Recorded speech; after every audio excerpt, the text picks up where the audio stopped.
Welcome to JH. Today we're looking at the Toasty heater, a tiny portable gadget claiming to turn your room into a sauna in minutes using advanced ceramic technology.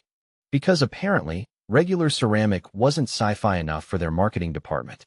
It sounds impressive, but is it a warm deal or just a hot mess? Let's find out together. First up, the brand claims to have been featured on major networks like CBS, NBC, and ABC. That's a massive flex if true, but we couldn't find a single link, video, or shred of evidence to back it up. It's almost as if they think featured on means we once saw a TV in a shop window. If a company can't prove a basic claim like that, trusting them with your home's electrical outlet feels like a very bold choice. Next, we checked out their product images and discovered they were mostly just copy-pasted from across the internet.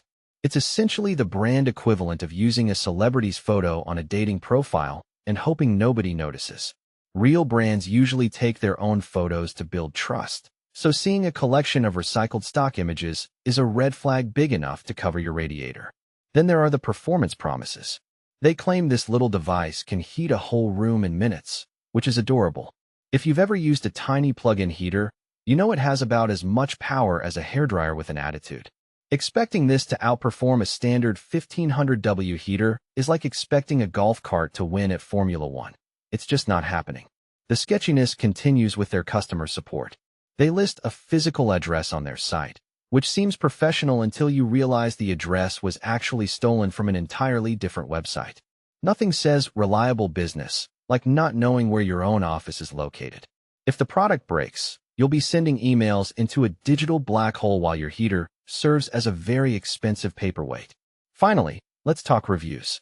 Their website is packed with glowing testimonials that read like they were written by the CEO's mother. Meanwhile, on actual human websites like Trustpilot and Reddit, there is total silence. There are no real user discussions or genuine feedback to be found anywhere. After digging through the evidence, the Toasty heater is basically a collection of red flags held together by wishful thinking. With unverified media mentions, stolen photos, unrealistic promises, and a fake address, there's simply zero reason to trust this thing. You're better off just wearing an extra sweater. Alright, guys, that's it for today's review. If you found this reality check helpful, don't forget to like, share, and subscribe to the channel for more honest reviews that don't sugarcoat the truth. Stay warm, stay smart, and I'll see you in the next one.